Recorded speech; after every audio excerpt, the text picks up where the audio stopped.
wala mwisho.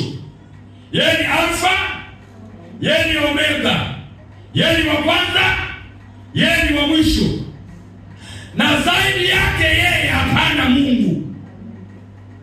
Mojawapo ya sifa ndio hiyo, zaidi yake yeye hapana Mungu. Anaokoa, anaponya, anasamehe dhambi, anafufua waliokufa. Haleluya, amen. Haleluya, amen. Haleluya, amen. Bwana Yesu asifiwe. Lakini ni Mungu mwenye kuenea kila mahali.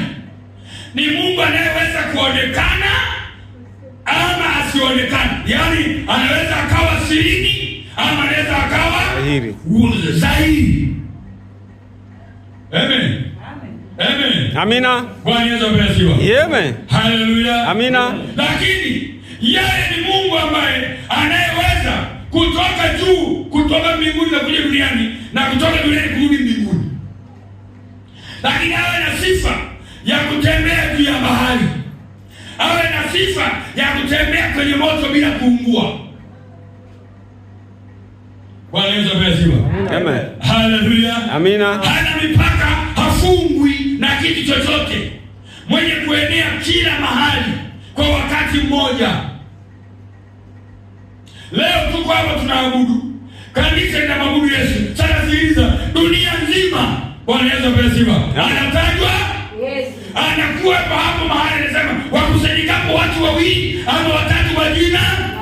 Sasa mwili wa Yesu ndio unakuwepo hapo ama roho wa Yesu?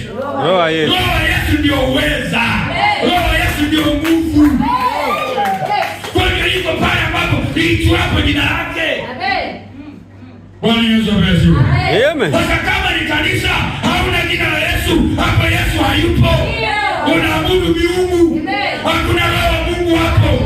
Kwa wakati kusikiliza kwa siri, kwa macho hivi, watu watasema wanamwabudu Mungu, lakini ukumbuke baba uongo ni nani? Shetani. Baba uongo ni nani? Shetani. Kwa shetani anakaa kwenye kusanyiko la watu walioamini nini?